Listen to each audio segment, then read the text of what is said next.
Welcome back. All right, I know you're still enjoying summer vacation, but it's time. It's time to stuff the bus. Honestly, it's going to be here before you know it. Coretta Hill is the Vice President of Community Engagement for the United Way of Northeast Florida.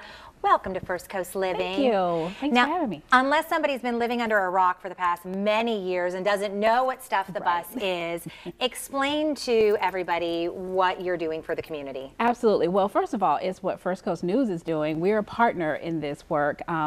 But United Way is honored to partner. We get together around this time every year to challenge the community to begin thinking about donating school supplies. And our focus for the last few years has really been in providing supplies to help fill the gap for teachers in the classroom. We know that eventually those supplies do get to the students, but that's really our focus. And we work to collect supplies for approximately 80 schools in Duval County that are part of our Full Service Schools initiative, and also other 10 schools, middle schools, that are part of our Achievers for Life initiative that support 6th through 8th graders. So those supplies go to those teachers who average spend about $1,000 a year.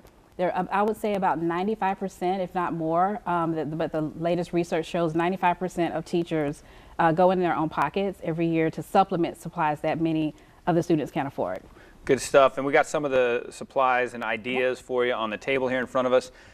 This year, because of the success of the last several years, we actually have a second bus for the first time. Yes, for the first time. I'm so excited. Last year, the bus was literally, we were jamming supplies in there. You know, I think you were, the You're suitcase. Seeing some video of it? Yeah, everything was loading in there. It was an amazing turnout, and we had more businesses than ever before. First few years, we would have a couple, maybe a dozen or 20 or so businesses. Last year, we had more than 60 businesses participate, and we hope to continue that. And the challenge is out there for more businesses to come and get involved, and we'll deliver boxes and posters to you. Well, Coretta, you speak the truth when you say that teachers spend a lot of their own money in providing just the essentials for their classrooms. I mean, I see it in my own kids' schools. But I think it's also important, it's not just the individuals like you were saying. How can businesses really get involved and embrace this partnership? Well, they can absolutely get involved. All they have to do is really simple, is register and let us know that they want to be a business partner to take on this challenge. And we're working on some cool prizes too, but it's all about bragging rights. They love the competitiveness of it as well. But by signing up at unitedwaynefl.org/stuffthebus, we will get their registration information, and my team will go out and deliver a box and some posters, and they can get started collecting. Some businesses like to make it a little internal competition among their employees, and then others can actually invite their customers and the community to come and support them. Well, we're on in a lot of doctors' offices and places around town right now that you may be watching. So we're challenging all of you that watch us each day. Get your business involved in this. Let's get Stuff the Bus buckets and boxes for donations at each of those places. But let's talk about where it's going to be and when. It's August 3rd? Absolutely. Yes, August 3rd at the Shops at Town Center. So for any business or individuals who want to donate to this cause, meet us at the Shops at Town Center. We'll be there all day from 7 a.m. until 7 p.m.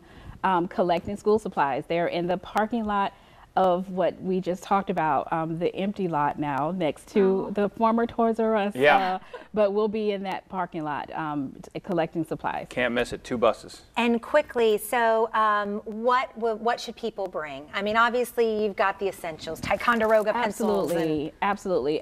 Think about what your teacher needs as well. Teachers are often supplementing things from notebooks to pencils and red pens and markers. But also, sanitizer is a big hit for teachers, and paper towels and Kleenex. We go through the cold season, and oftentimes I know we get those calls. We need more Kleenex. So think about, and many times the things that are on your teachers, or your students' list, your own kids' list, is absolutely what the teachers could use as well. Got it all right here. Backpack full of stuff. Folders. Start collecting your school supplies now, folks. Thank you so much for what you do in the community and for supporting these kids and teachers. It's so necessary. And remember, the community-wide supply drop-off day is August 3rd at the Markets of Town Center. We want everybody to be there. Good stuff.